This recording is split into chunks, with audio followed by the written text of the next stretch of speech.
আমাদের তওবা কবুল করে নিবে কে? আল্লাহ বললেন আমার মুমিন বান্দার দ্বিতীয় গুণ আল আবিদুনা, ইবাদত করবে কার?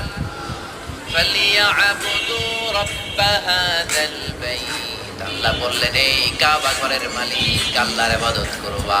ইবাদত হবে একজনের, তিনি কে? আল্লাহ বলে আমার ইবাদত যদি করতে পারো দুইটা জিনিস দিয়ে আমি তোমাদেরকে ধন্য করব। এক হলো ক্ষুধার সময় খাবার দিব, দুই হলো বিপদের সময় নিরাপত্তা দিব। আল্লাহু আকবার। আল্লাযী আত'আমাহুম মিন জু' ওয়া আমানাহুম মিন খাউফ। ক্ষুধা যখন লাগবে তখন আমাদের রিজিকের ব্যবস্থা করে দিবে।